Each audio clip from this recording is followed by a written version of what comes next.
من الشيطان الرجيم بسم الله الرحمن الرحيم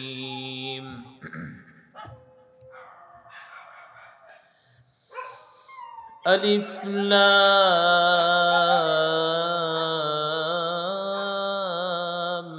ميم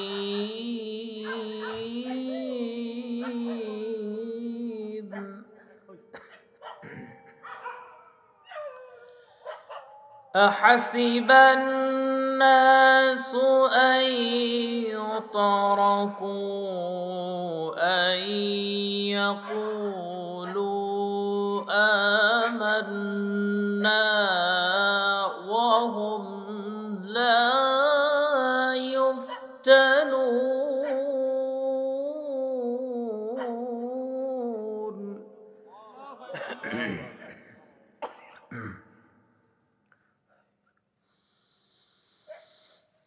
ولقد فتنا الذين من قبلهم فليعلمن الله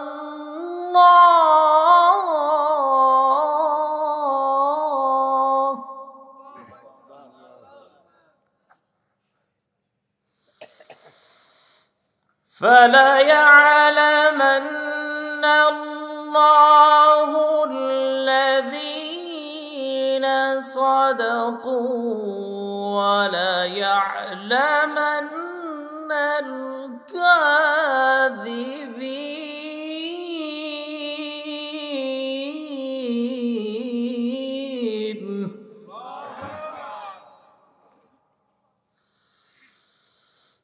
لا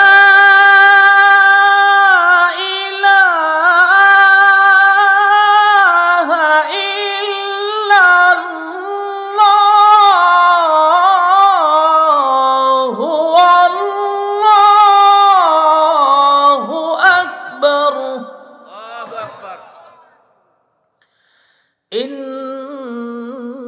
الله وملائكته يصلون على النبي يا أيها الذين آمنوا صلوا عليه وسلموا تسليما اللهم এত নিয়ামত দিয়ে আমাদের পরিপূর্ণ করে দিয়েছেন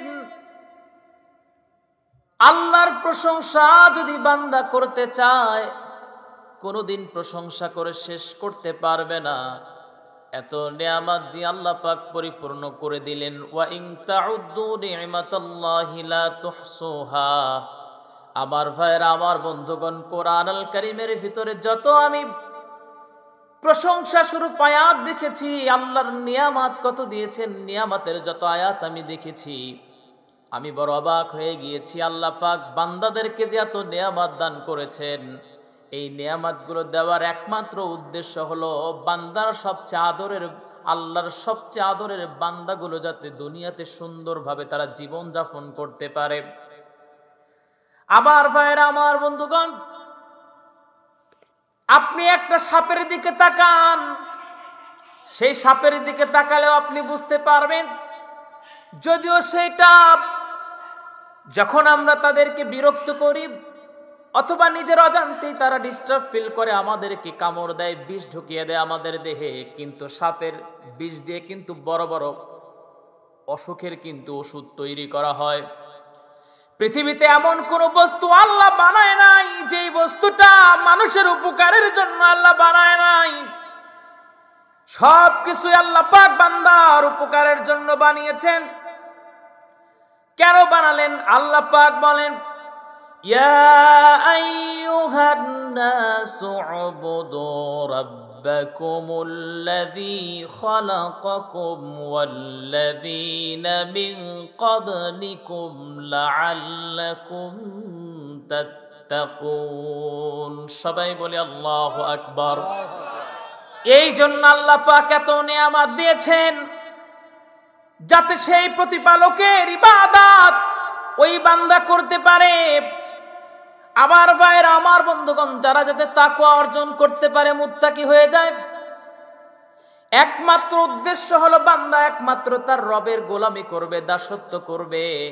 এই যে আসমানটার দিকে তাকান, আল্লাহ পাক বলছেন الذي جعل لكم الأرض فراشا والسماء بناء وأنزل من السماء ماء فأخرج به من الثمرات رزقا لكم فلا تجعلوا لله أندادا وأنتم تعلمون। সবাই বলি আল্লাহু আকবার।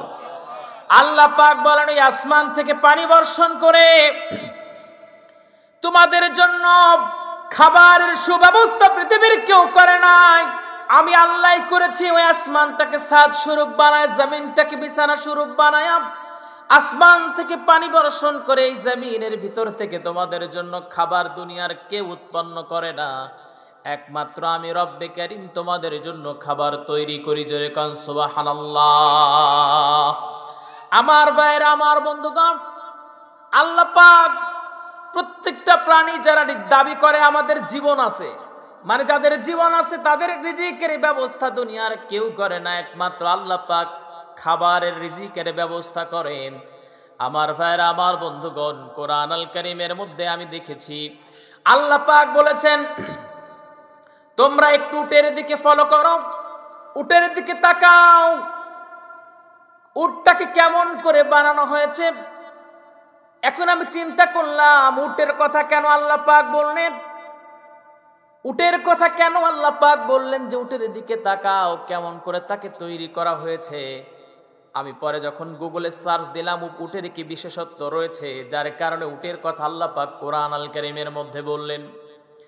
আমি যখন গুগলে সার্চ দিলাম, বুঝতে পারলাম হ্যাঁ, উটের এমন কিছু বিশেষত্ব আল্লাহ পাক দিয়েছেন যেগুলোর কারণে তাকে মরুভূমির জাহাজ বলা হয়। সে প্রায় 150 লিটার পানি গ্রহণ করতে পারে এবং অনেক দিন পর্যন্ত সেই পানিগুলো দেহের ভিতরে সে জমা করে রাখতে পারে, লাঞ্চের ভিতরে জমা করে রাখতে পারে। আবার সে খাবার তার ভিতরে, পাকস্থলীর ভিতরে সে জমা করে রাখতে পারে, প্রয়োজনের পরিপ্রেক্ষিতে সেটা আবার সে বের করে চিবিয়ে আবার গ্রহণ করতে পারে।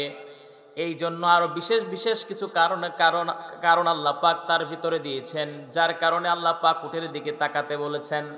আমার ভাইয়ের, আমার বন্ধুগণ, কারণ মরুভূমিতে চলার জন্য উট ছাড়া অন্য কোন সুন্দর বাহন এখন পর্যন্ত কিন্তু তৈরি হয় নাই, এখনো হয় নাই।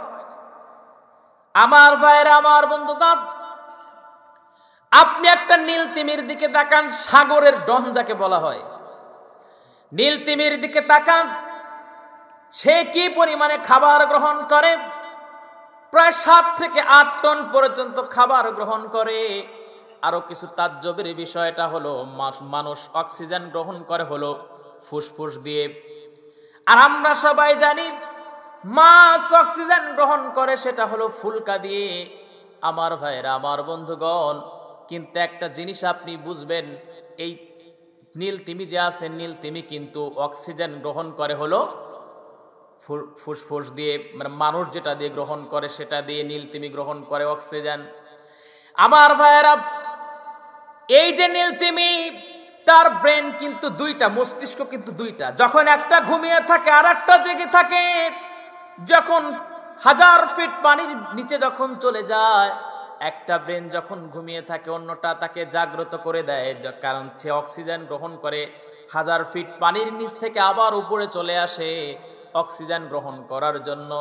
আমার ভাইরা, এই নীল তিমি যে খাবার গ্রহণ করে 7 থেকে 8 টন অক্টোপতি সে খাবার গ্রহণ করে। আপনারা বলেন, আমাদের জীবনে এই 60 বা 70 বছরের জীবনে কি আমরা কি 7 থেকে 8 টন খাবার আমাদের লাগে নাকি?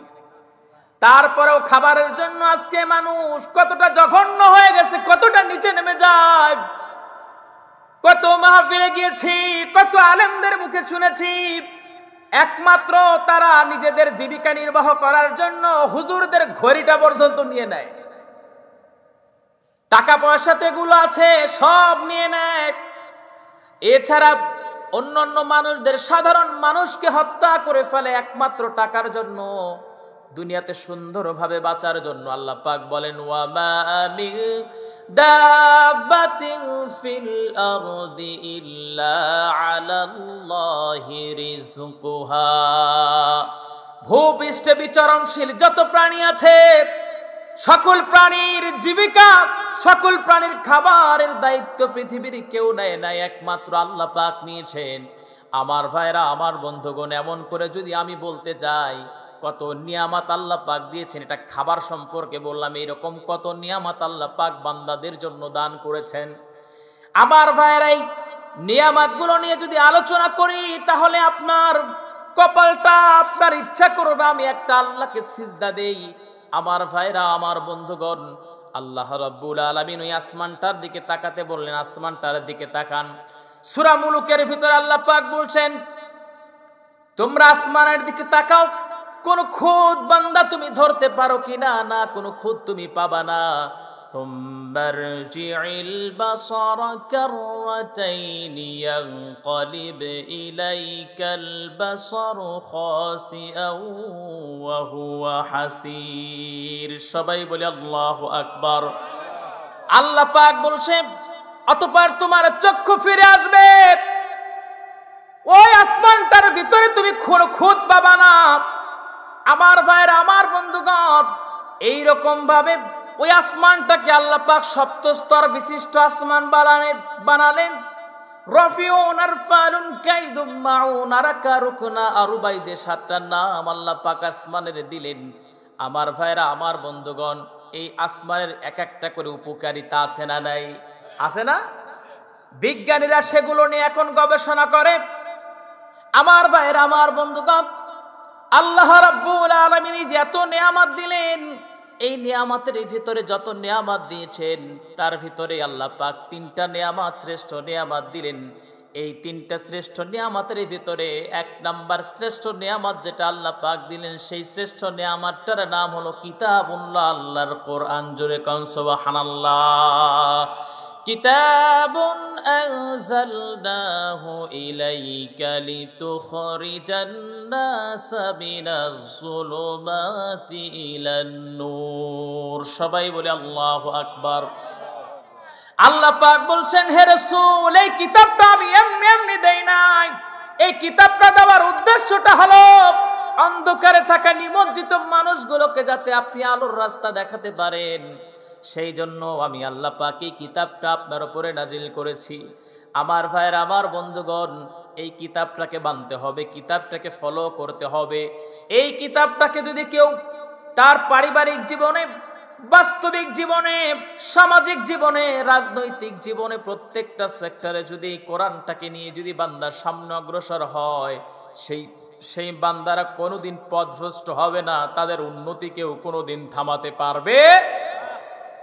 কিন্তু আজকে আমরা কোরআন জানি না, কোরআন মানি না, বরং আমাদের ভাষ্য হলো রাষ্ট্রীয় ধর্ম থেকে কোরআনটার পৃথক করে দাও। পরে দেখা যায় আল্লাহ ওর মাথার উপরে সিলিং ফ্যান ফালায় মাথা ফাটাই দিছে।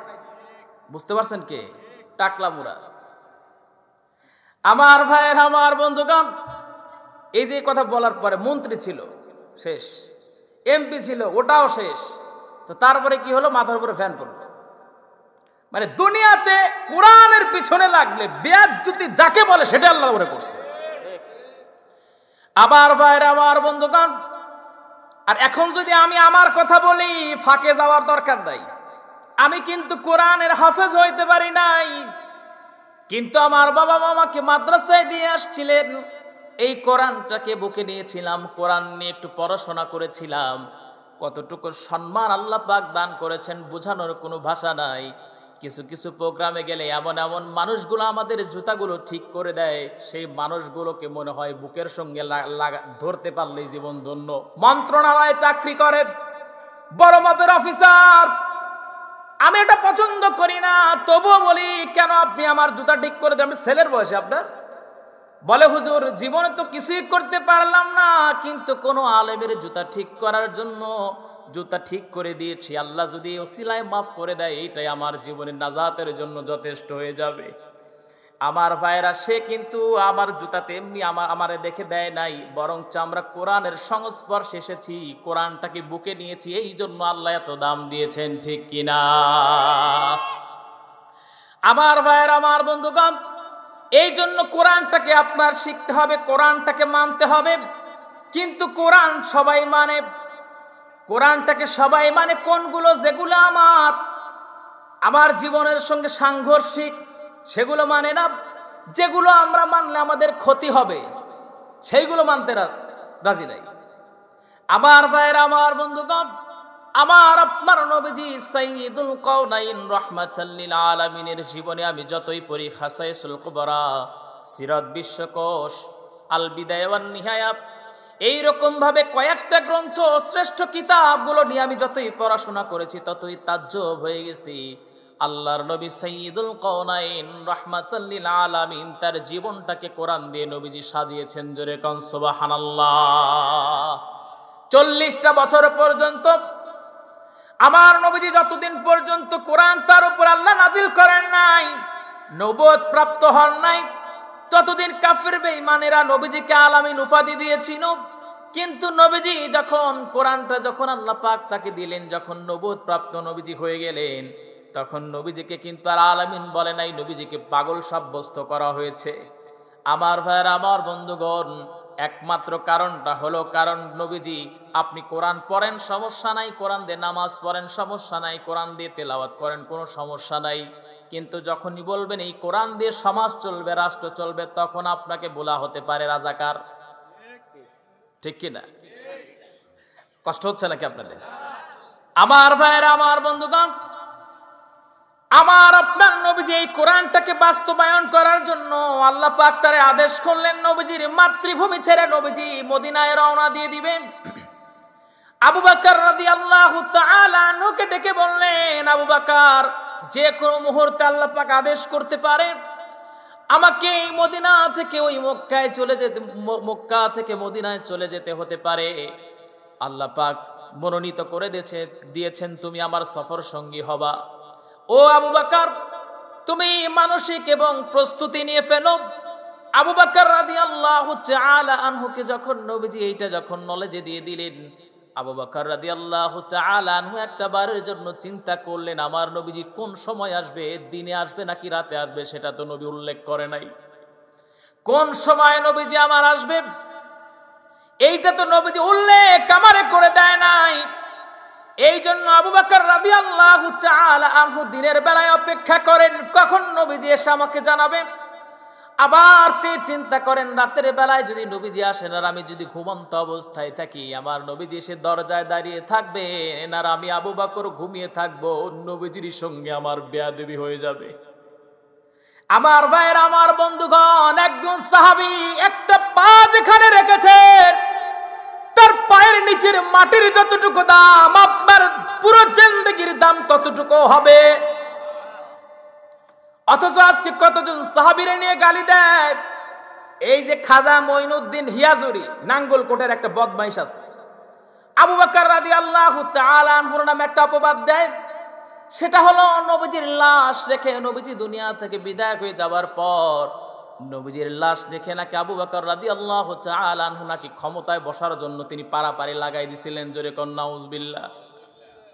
আমার ভাইরা, আমার বন্ধুগণ, আমার আপনার নবীজি যখন আল্লাহ পাক তার আদেশ করলেন, তার পূর্বে নবীজির বড় ইচ্ছা হলো কতটা দিন না জানি আমি কাবা শরীফের পাশে দাঁড়াতে পারবো না। নবীজি আমার তিনি চিন্তা করলেন গভীর রাত, এই গভীর রাতে একটু কাবা শরীফের পাশে গিয়ে আমি একটু কাবা শরীফে একটু সিজদা করে আসি। আমার ভাইয়েরা, নবীজি আমার চলে গেলেন কাবা শরীফের পাশে। নবীজি গেলেন, ওই সময় কাবা শরীফের চাবি ছিল ওসমান বিন তালহার কাছে। ওসমান বিন তালহা আমার নবীজিকে দেখে নবীজিকে সম্বোধন করে বলল, মুহাম্মদ, কি বলার জন্য আপনি আসছেন? আমার আপনার নবীজি বললেন, ডেকে বললেন, ওসমান বিন তালহা, তোমার কাছে কাবা শরীফের চাবি আছে, ওই চাবিটা আমাকে দিয়ে দাও। আমার বড় ইচ্ছা হচ্ছে কাবা শরীফের ভিতরে প্রবেশ করে আমি একটু আল্লাহকে সিজদা দিতে চাই।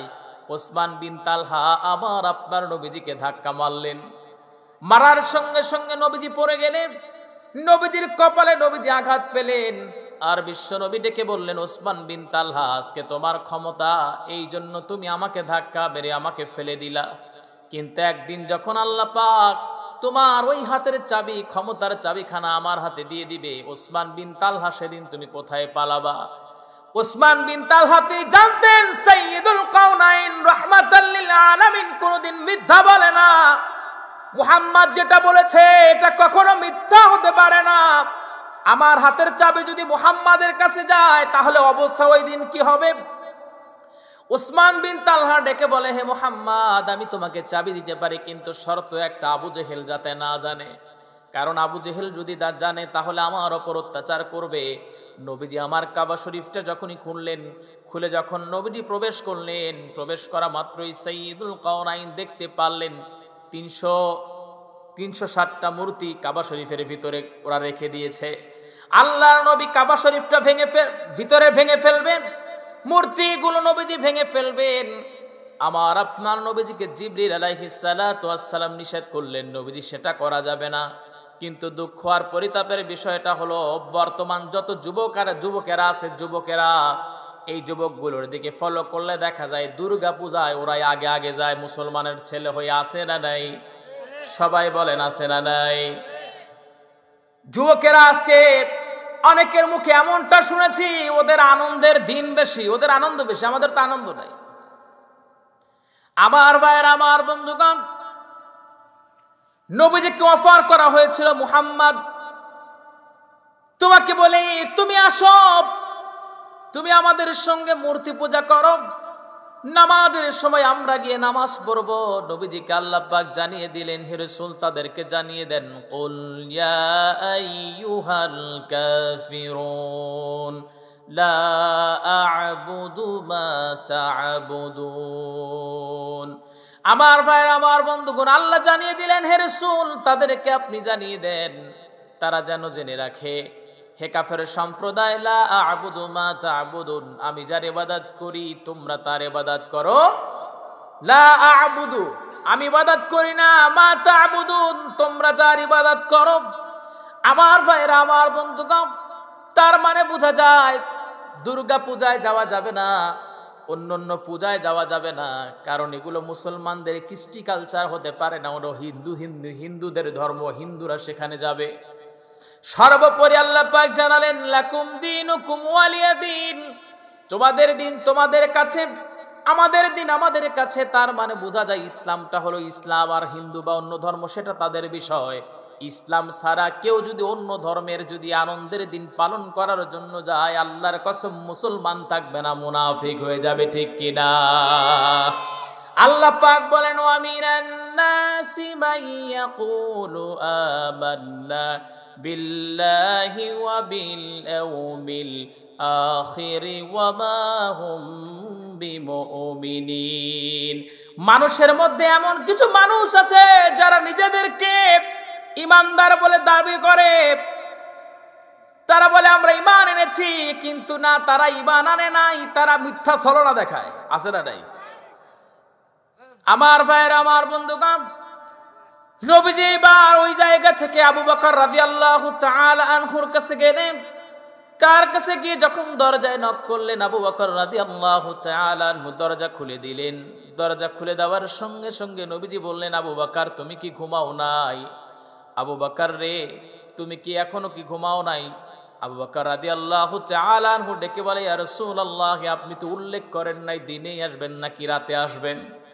হে আল্লাহর রাসূল, এই রাতের বেলায় আমি দরজার সঙ্গে পিঠটা লাগায়া আপনার জন্য অপেক্ষা করি, কোন সময় নবীজি আসবে, আর আমি যদি ঘুমান্ত অবস্থায় থাকি নবীজির সঙ্গে আমার বেয়াদবি হয়ে যাবে। ইয়া রাসূলুল্লাহ, এই জন্য আমি অপেক্ষা করতেছিলাম, দরজার সঙ্গে পিঠ লাগায়া অপেক্ষা করতেছিলাম আপনার জন্য। নবীজি আমার আবু বকর রাদিয়াল্লাহু তাআলা আনহুকে নিয়ে রওনা দিয়ে দিলেন। আমার ভাইরা, আমার বন্ধুগণ, একটু মনোযোগ দিয়ে শুনেন। একমাত্র দিনকে প্রতিষ্ঠা করার জন্য কোরআনের আইন বাস্তবায়ন করার জন্য নবীজি কিন্তু নিজের দেশ থেকে অন্য দেশটাকে পরিত্যাগ করেছেন, নিজের শহরটাকে নবীজি ছেড়ে দিয়েছেন। আমার আপনার নবীজি রওনা দিয়ে দিলেন গারে হেরার ভিতরে। যখন নবীজি চলে গেলেন, গারে হেরায় যাওয়ার পর সেই গুহার ভিতরে অবস্থান করার পর কাফের বেঈমানেরা তারা টার্গেট নিল, মুহাম্মদ কোন জায়গায় আছে, তাকে পেলেই হত্যা করা হবে। আবু জেহেল উতবা সাহেবা তারা চলে আসলো, সেই গুহার সামনে এসে দাঁড়ালো। কেউ ডেকে ডেকে বলছে এই গুহার ভিতরে মুহাম্মদ আছে, আবার কেউ ডেকে বলে বেকুফ, এই গুহার ভিতরে মুহাম্মদ কেমন করে থাকে? কারণ গুহার মুখের দিকে তাকাও, মাকড়সার জাল দিয়ে আটকানো। ওরা যদি প্রবেশ করত তাহলে তো মাকড়সার জাল থাকতো না। আবু বকর রাদিয়াল্লাহু তাআলা আনহু চোখের পানি ছেড়ে বলে, ইয়া রাসূলুল্লাহ, ওরা যদি এই গুহার দিকে তাকায় আমাদের ধরে ফেলবে, আমাদেরকে মেরে ফেলবে। আল্লাহর নবী ডেকে বলল, আবু বকর চিন্তা করো না, বালিল্লাহু মাওলাকুম ওয়া হুয়া খায়রুন নাসিরিন। যারা আল্লাহকে অভিভাবক হিসেবে গ্রহণ করে নেয়, আল্লাহ পাক তাদেরকে সহযোগিতা করেন। জোরে কোন সুবহানাল্লাহ। আমার ভাইয়ের, আমার বন্ধুগণ, আল্লাহরে আপনি অভিভাবক হিসেবে মেনে নেন। আপনার চলনে ফেরনে, ওঠনে বসনে, রাজনৈতিক ইলেকশন, ক্যানভাস, ভোটাভুটি, আবাদ বসত, ব্যবসা বাণিজ্য, কোর্ট কাছারি যা আছে সবকিছুতে আল্লাহকে আপনি প্রাধান্য দেন, আল্লাহর আইনটারে আপনি প্রাধান্য দেন। আল্লাহর কসম করে বলি, সকল সেক্টরে আল্লাহ পাক আপনারা সহযোগিতা করবেন, ঠিক কিনা? কিন্তু আজকে আমরা যাই করি না কেন, শুধু চিন্তা হলো আমার নেতা যদি খুশি না হয়, আবার চিন্তা করি আমার পরিবার যদি খুশি না হয়, আবার চিন্তা করি এলাকার মানুষ যদি খুশি না হয়। আমার ভাইরা, এখন আমরা দুনিয়ার মানুষকে খুশি করতে চাই, প্রয়োজনে আল্লাহ খুশি হলে হয়ে যাক, সমস্যা নাই। তার বাস্তব প্রমাণটা হলো, ক্ষমতায় থাকার জন্য আজকে মুসলিম কান্ট্রিগুলো ইসরায়েলের সাপোর্ট দেয়, আমেরিকারে সাপোর্ট দেয়, কিন্তু নিরপরাধ শিশুগুলোকে, নিরপরাধ যুবকগুলোকে, নিরপরাধ মহিলাদেরকে দুনিয়া থেকে ওই ইসরায়েলরা বিদায় করে দিচ্ছে। তারা হত্যা করেছে। একটা বারের জন্য মুসলমানদের কলিজায় লাগে না। কিছু কিছু মুসলিম কান্ট্রি, সবার কথা বলতেছি না, তারা ক্ষমতায় থাকার জন্য মুসলমানদের বিপক্ষে অবস্থান নিয়েছে।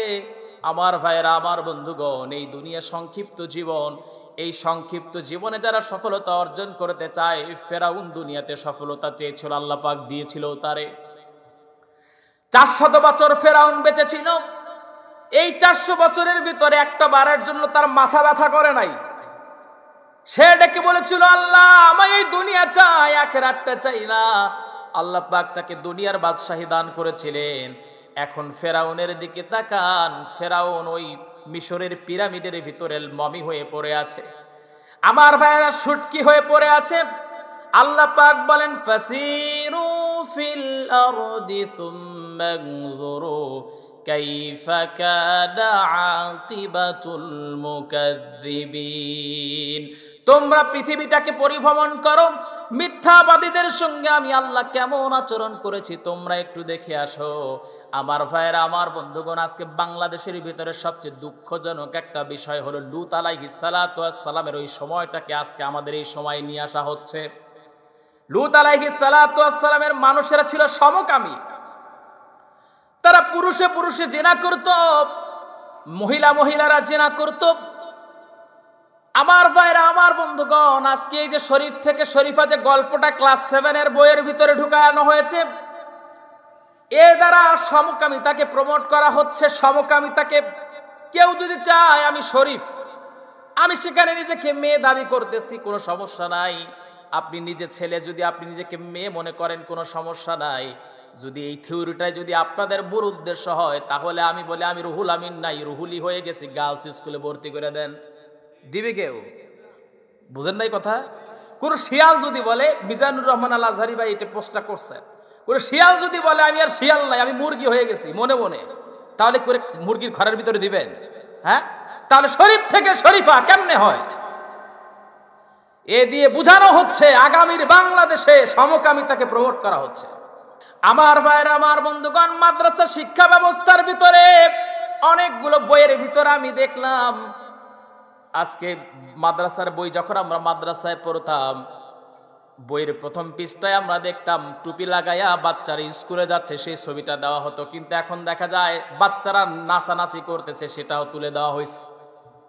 আমার ভাইরা, আমার বন্ধুগণ, যে শিক্ষা অর্জন করে একজন মানুষ পূর্ণাঙ্গ মানুষ হবে, কিছুদিন পূর্বে একটা মেয়ে আমাকে নক করেছে, আমাকে বলছে, হুজুর আমি পর্দা করি, এসএসসি পরীক্ষা দিব, কিন্তু আমি যতটুকু জানতে পারলাম পর্দার সহিত আমি পরীক্ষা দিতে পারবো না, সেটা কোনোভাবেই সম্ভব নয়।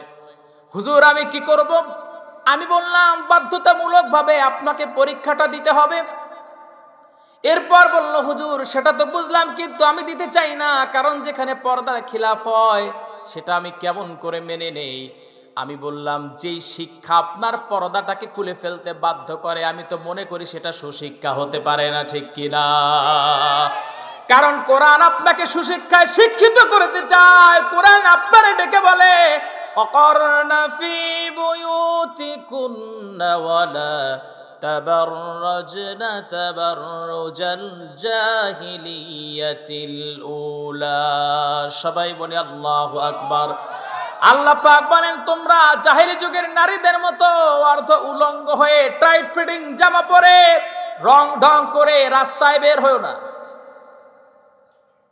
আমার ভাইয়ের, আমার বন্ধুগণ, তার মানে কোরআন আপনাকে চায় পর্দায় ভিতরে রাখার জন্য, আপনার সম্মানটাকে কোরআন বাড়াতে চায়।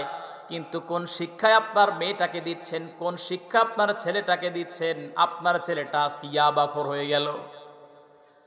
এই তো কয়েকদিন আগে একটা ভিডিও দেখলাম, সাতক্ষীরা ভাই আর বোনেরা মিলে অবস্থান নিয়েছে, বাবার অর্থ সম্পদ যতক্ষণ না বুঝে পাবো বাবার লাশখানা দাফন করব না। একটা দিন হয়ে গেছে বাবার লাশ তারা দাফন করে নাই। আমার ভাইরা, এমন সন্তান তো আপনি রেখে যাচ্ছেন না। আপনি মারা যাওয়ার পর সম্পদ নিয়ে আপনার লাশখানা কবরে রাখার পূর্বেই দুনিয়ায় আপনাকে রেখে দিয়েছে, উঠানের ভিতরে রেখে দিয়েছে, কিন্তু আপনার সন্তানেরা জমি জমা নিয়ে মারামারি লাগাই দিছে। আমি তো বলি, আপনার ছেলেটারে কোরআন শিখান, আপনার ছেলেটারে ইসলাম শিখান। আপনার ছেলের আপনি ডাক্তার বানান, ইঞ্জিনিয়ার বানান, যাই বানান, কোনো সমস্যা নেই, তবে কোরআনের শিক্ষা দেন। কারণ কোরআন যে পড়বে সে কখনো অমানুষ হতে পারে। আমার ভাইরা, আমার বন্ধুগণ, আমার আপনার নবীজি যখন সেই গুহার ভিতর অবস্থান করতেছিলেন, আবু বকর রাদিয়াল্লাহু তাআলা আনহু ডেকে বলে, ইয়া রাসূলুল্লাহ আপনি বড় ক্লান্ত, আপনি একটু আমার উরুর উপরে মাথা রেখে আপনি বিশ্রাম ফরমান। নবীজি যখন সেই জায়গায় আবু বকর রাদিয়াল্লাহু তাআলা আনহুর পায়ের উপরে, উরুর উপরে মাথা রেখে যখন নবীজি যখন ঘুমিয়ে পড়লেন, আবু বকর রাদিয়াল্লাহু তাআলা আনহু ফলো করে দেখলেন ওই গুহার ভিতর অনেকগুলো খাল রয়ে গেছে, গর্ত রয়ে গেছে। আবু বকর রাদিয়াল্লাহু তাআলা আনহু তার গায়ের চাদরখানা দিয়ে সব গর্তগুলো বন্ধ করে ফেললেন। আবু বকর রাদিয়াল্লাহু তাআলা আনহু একটা গর্ত দেখতে পেলেন। সেই গর্তের ভিতরে তিনি বুঝতে পারলেন, এই জায়গা থেকে যদি কোনো পোকামাকড় বের হয়, নবীজিরে যদি কামড় দেয়, কেমন করে সহ্য করব আমি? এই জন্য পা দিয়ে রইলেন। হঠাৎ করে আবু বকর রাদিয়াল্লাহু তাআলা আনহুকে একটা সাপে দংশন করলো। আবু বকর রাদিয়াল্লাহু তাআলা আনহু বিষের যন্ত্রণায় সহ্য করতে পারতেছেন না। আবার চিন্তা করছেন, আমার কষ্টের জন্য যদি নবীজিকে এই ঘুম থেকে আমি জাগ্রত করে ফেলি, আল্লাহ পাক তো আমার উপর অসন্তুষ্ট হয়ে যাবে। এই জন্য তিনি নবীকে ডাকছেন না। নিজের চোখের পানি বিষের যন্ত্রণায় নবীজির মুখের উপর গিয়ে যখন পড়েছে, নবীজির ঘুম ভেঙে গেছে। আল্লাহর নবী সাইয়্যিদুল কাওনাইন বললেন, আবু বকর কেন কান্না করো? নবীজি আমাকে সাপে দংশন করেছে, কেন বলো নাই? আপনার ঘুমে নষ্ট হবে, ঘুমে ব্যাঘাত ঘটবে। ইয়া রাসূলুল্লাহ, আমি আবু বকরের জীবনটা যদি চলে যায়, নবীজি আমি জীবন দিতে রাজি আছি, কিন্তু আপনার আরামটাকে আমি কোনোভাবে নষ্ট করতে পারবো না। আল্লাহর নবী সাইয়্যিদুল কাওনাইন তিনি ডেকে বললেন, আবু বকরের চিন্তার কোনো কারণ নাই। কিতাবের ভিতরে আসছে, নবীজি তার মুখ থেকে লালা মোবারক নিয়া আবু বকরের পায়ে যখনই লাগিয়ে দিয়েছেন, আল্লাহ পাক আবু বকরের পা সঙ্গে সঙ্গে ভালো করে দিয়েছেন। আমার ভাইরা, আমার বন্ধুগণ, একটা কিতাব আছে, সেই কিতাবের ভিতরে একটা সুন্দর ঘটনা এসেছে। সেই আলোচনাটা হলো, যে আলোচনাটা আমি করতেছিলাম, যে মেইন পয়েন্টটা এই কিতাবের ভিতরে লেখা হয়েছে, ওই লেখক মুহাম্মদ শরফুদ্দীন তিনি নবীজির জীবনী নিয়ে তিনি কবিতা লিখেছেন। এই কবিতা লেখার পিছনে একটা কারণ আছে, সেই কারণটা হলো তিনি মাঝে মাঝে তিনি অসুস্থ ফিল করতেন। কাসিদায়ে বোরদা নামক সেই কবিতার সেই সামগ্রী তিনি বইটা লিখেছেন। ওই বেচারা মাঝে মাঝে তিনি অসুস্থ হয়ে যেতেন। আল্লাহর ওই গোলাম হঠাৎ করে তিনি একদিন মনে করলেন তার অর্ধ অঙ্গ মানে দেহের অর্ধেকটা নষ্ট হয়ে গেছে, প্যারালাইজড হয়ে গেছে। আল্লাহর ওই গোলাম চিন্তা করলেন আমার দেহটা তো অবশ হয়ে গেল, নষ্ট হয়ে গেল, কি করা যায়, বাঁচার কোনো কায়দা নাই, মৃত্যু আমার সামনে। তার বন্ধু তাকে ডেকে বলল, মুহাম্মদ শরফুদ্দিন, তুমি নবীর নামে কাসিদা লেখো, নবীর নামে তুমি একটু কিছু লেখো, তাহলে হয়তো আল্লাহ তোমার উপর দয়া করবে। মুহাম্মদ শরফুদ্দিন নবীজির নামে তিনি কাসিদা লিখলেন, যার নামটা দিয়েছেন কাসিদায়ে বোরদা। আমার ভাইয়ের, আমার বন্ধুগণ, এই কাসিদায়ে বোরদা নামটা দেওয়ার একটা কারণ আছে।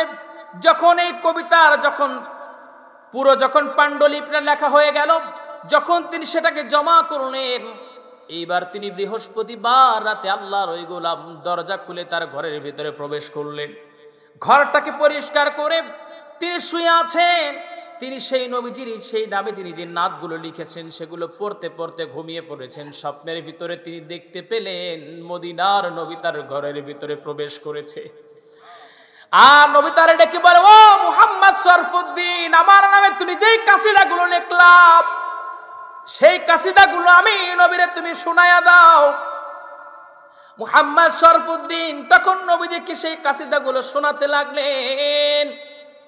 যখন নবীজি সেই কাসিদাগুলো শুনতে লাগলেন, একের পর এক যখন কাসিদাগুলো নবীজিকে কবিতা সামগ্রীগুলো যখন শোনাতে লাগলেন, নবীজি সেগুলো শুনতে লাগলেন। একটা পর্যায়ে যখন কবিতা বলাটা শেষ, একটার মাঝখানের একটা অংশে তিনি আসছেন, যে অংশে লেখা ছিল, হে রাসূল, আপনার হাতটা তো হলো সেই পবিত্র হাত যে হাতের স্পর্শে আল্লাহ পাক কত অসুস্থ রোগীরে সুস্থ করে দিয়েছে। লেখক এটা দিয়ে বুঝাতে চাইলেন, হে রাসূল, ওই গুহার ভিতরে আবু বকর রাদিয়াল্লাহু তাআলা আনহু তার পায়ে যে সাপ কামড় দিয়েছিল, দংশন করেছিল, নবীজি আপনার থুতু মোবারক লাগায়া দেওয়ার সঙ্গে সঙ্গে তার দেহটা ভালো হয়ে যায়, তার পাটা সুস্থ হয়ে যায়, বিষমুক্ত হয়ে যায়। ইয়া রাসূলুল্লাহ, আমি মুহাম্মদ শরফুদ্দিন কি অপরাধ করলাম? আমি আপনার নামে এই কাসিদাগুলো লিখলাম, নবীজি কি অপরাধ করলাম আমি আপনার হাতের স্পর্শে সুস্থ হব না? আল্লাহর নবীর সঙ্গে সঙ্গে মুহাম্মদ শরফুদ্দিনের দেহের উপরে যখন হাত রাখলেন, আল্লাহ রাব্বুল আলামিন স্বপ্নের ভিতরে তার দেহটারে সুস্থ করে দিলেন। চলতা হুমে বিকাফিল ওয়ালো রুকো জরা, চলতা হুমে বিকাফিল ওয়ালো रुको जरा मिलने तो बस मुझे भी, मिलने तो बस मुझे भी इजाजत रसूल की, आहा जन्नत में लेके जाएगी चाहत रसूल की, जन्नत में लेके जाएगी, जन्नत में लेके जाएगी चाहत रसूल की, आहा जन्नत में लेके जाएगी चाहत रसूल की। কেউ জবান বন্ধ রাখবেন না, জবান খুলে বলেন না আল্লাহু আকবার। আমার ভাইয়ের, আমার বন্ধুগণ, আল্লাহর নবী তার কবিতা শুনে এতটাই খুশি হলেন, ইয়ামেনের রুমাল নবীজির দেহের উপরে ছিল, চাদর ছিল নবীজির দেহে, সেই চাদরটা নবীজি খুশি হয়ে মুহাম্মদ শরফুদ্দিনের গায়ে পরাইয়া দিলেন। নবীজি দিয়ে ইশারা করে নবীজি বুঝালেন, মুহাম্মদ শরফুদ্দিন, তুমি আমার নামে যে কবিতা লিখছো, আমি নবীজি বড় খুশি হয়ে গেছি, এর পুরস্কার স্বরূপ আমি নবীজি তোমাকে আমার ইয়ামিনের চাদরটা দিয়ে দিলাম। আমার ভাইয়ের, আমার বন্ধুগণ, এই জন্য ওই পাণ্ডুলিপিটার ওই কবিতার যে মেইন যে পয়েন্টটা, সবগুলো অংশকে ওই লেখকটা নাম দিয়েছে কাসিদায়ে বোরদা, কারণ কবিতার চাদর এটাকে তিনি নাম দিয়েছেন। আমার ভাইয়েরা, যখন তার ঘুমটা ভাঙলো, ঘুমটা ভাঙার সঙ্গে সঙ্গে আল্লাহর ওই গোলাম বুঝতে পারলেন তার দেহের সঙ্গে কি যেন লেগে আছে। দেহের দিকে তাকায়া দেখেন স্বপ্নে তিনি কোনো চাদর নিয়ে ঘুমান নাই, কিন্তু ঘুম থেকে জাগ্রত হওয়ার পর দেখেন দেহের সঙ্গে একটা চাদর রয়ে গেছে। জোরে কোন সুবহানাল্লাহ। আমার ভাইয়েরা, আমার বন্ধুগণ, এই জন্য আল্লাহ পাক বলেন, কুল ইন কুনতুম তুহিব্বুনাল্লাহা ফাত্তাবিউনি ইউহিব্বুকুমুল্লাহ ওয়া ইয়াগফির লাকুম যুনুবাকুম ওয়াল্লাহু গফুরুর রহিম। সবাই বলে আল্লাহু আকবার। আল্লাহ পাক ডেকে বলেন, তোমরা যদি আমি আল্লাহর ভালোবাসা পেতে চাও তাহলে আমার নবীজির ইত্তেবা করো, নবীজিকে অনুসরণ করো, অনুকরণ করো। আজকে আমাদের নবীজির কোনো অনুসরণ অনুকরণ নাই। আমরা অনেক প্রোগ্রামে গেলে দেখি বা রাস্তার ভিতরে দেখি কত যুবকদেরকে চোখে পড়ে যায় যাদের মাথার ভিতরে কোনো সুন্নাত নাই। নবীজি কেমন করে চুল রাখতেন, তেমন করে চুল নাই। বাচ্চারা আজকে বাবারাও ছোট ছোট বাচ্চাদেরকে নেইমার শার্ট দেয়, আছে না? বাবা ছেলেটারে নেইমার শার্ট দিচ্ছে, দোতলা না? আমি গেলে তালামালা জানি না। আমি ছোট্টবেলা থেকে আমার মাথার চুল কম, তো ছোট্টবেলা থেকে একটা শার্টে শুধু আমি চিনি, সেটা হলো যে আপনার একদম পুরো মানে ধরা যায় না এরকম একটা শার্ট। তাছাড়া আমি কোনো শার্ট মার্ট বুঝি নাই। আমার ভাইয়েরা, আমার বন্ধুগণ, মাথার দিকে যুবকদের তাকালে দেখা যায় আজকে কি অবস্থা, মনে হয় যে উকুনের একদম খনি মাথার ভিতরে, চুলগুলো এলোমেলো। কিছু কিছু যুবকরা দেখা যায় এই দিকে কালো, মাথার উপরে লাল। আবার এখনকার এই যে আপনার টিকটক যে বের হয়েছে, টিকটকে কিছু মেয়েরা টিকটক করে, ওদের টিকটকে দেখা যায় যে ওরা আপনার চুল রাখছে মনে হচ্ছে ভেড়ার বসন, আছে না নাই? তার মানে নবীজির সুন্নাত আপনার মাথার ভিতরে নাই। কি নবীজির আপনি অনুসরণ করলেন? আপনার মাথা থেকে নিয়ে পা পর্যন্ত একমাত্র নবীজির সুন্নাতের উপরে চলতে হবে, ঠিক কি না? আমার ভাইয়েরা, আমার বন্ধুগণ, যখন বান্দা জাহান্নামে প্রবেশ করবে, একজন বান্দা যখন জাহান্নামে যাবে, জাহান্নামে যাওয়ার পূর্বে সে আল্লাহকে ডেকে বলবে, আল্লাহ আমি জাহান্নামে যাব, কিন্তু আমার বাবা মাকে দেখতে চাই। তার বাবা মাকে নিয়ে আসা হবে, বাবা মাকে ডেকে বলা হবে, আব্বা আম্মা, দুনিয়ার ভিতরে তোমরা কোরআন শিখাও নাই, ইসলাম শিখাও নাই, হাদিস পড়াও নাই। ও বাবার মা, তোমরা আমাকে নামাজের শিক্ষা দাও নাই। আজকে আমি তোমাদের গাফলাতির কারণে, অলসতার কারণে, দুনিয়াবি লোভের কারণে আজকে আমাকে জাহান্নামে যেতে হয়। তবে হ্যাঁ, আমি জাহান্নামে যেতেই যেহেতু হবে, তবে এই শাস্তি তোমাদেরকে আমি দিতে চাই। তোমরা শুয়ে পড়ো, তোমাদের বুকের ওপর পা দিয়ে, তবে আমি জাহান্নামে প্রবেশ করব। আমার ভাইয়ের, আমার বন্ধুগণ, আল্লাহর নবী বলেন, ইকরাউল কুরআনা ফাইন্নাহু ইয়াতি বিয়াউমাল কিয়ামাতি শাফিআন লিআসহাবি। আল্লাহর নবী বলেন, তোমরা বেশি বেশি কোরআন তেলাওয়াত করো, কারণ কোরআন আল্লাহকে আল্লাহর সামনে দাঁড়ায়া বান্দাকে শাফাত করে আল্লাহর জান্নাত পর্যন্ত পৌঁছায়া দেবে। আমার ভাইয়ের, আমার বন্ধুগণ, এই কোরআনটাকে জানতে হবে, কোরআনটাকে মানতে হবে। আমার আপনার নবীজি হিজরত করেছিলেন এই কোরআনটাকে প্রতিষ্ঠিত করার জন্য। নবীজি আবু বকর রাদিয়াল্লাহু তাআলা আনহুর পায়ে যখন থুতু মোবারক লাগায়া দিলেন, তার পাটা সুস্থ হয়ে গেল, তিনি পরিপূর্ণ বিষমুক্ত হয়ে গেলেন। কিতাবের ভিতরে আসছে, নবীজি যখন দুনিয়া থেকে বিদায় হয়ে যায়, আবু বকর রাদিয়াল্লাহু তাআলা আনহুর ওই পায়ের ভিতরে আবার যন্ত্রণা, বিষের যন্ত্রণা শুরু হয়ে যায়। তার মানে যতদিন নবীজি ছিলেন ততদিন মুজিজা কাজ করেছে। আমার ভাইয়ের, আমার বন্ধুগণ, আমার আপনার নবীজি এইবার ওই গর্তের দিকে তাকালেন, এত বড় সাহস! আমার প্রিয় সাহাবী আবু বকর কামড় দেয় এমন বিষাক্ত সাপ। কে আছে, কোন বেদব সেই জিনিসটা যে আমাকে চেনে না, আমার আবু বকরকে চেনে না? গর্তের ভিতর থেকে একটা সাপ বের হয়ে আসলো। আপনারা সবাই জানেন, জিন কিন্তু সাপের সুরাতটা বেশি নেয়। জিন এইবার যখন তার নিজের চেহারায় আকৃতিতে ফিরে আসলো, নবীজির সামনে নবীজির পায়ের উপর পড়ে গেছে।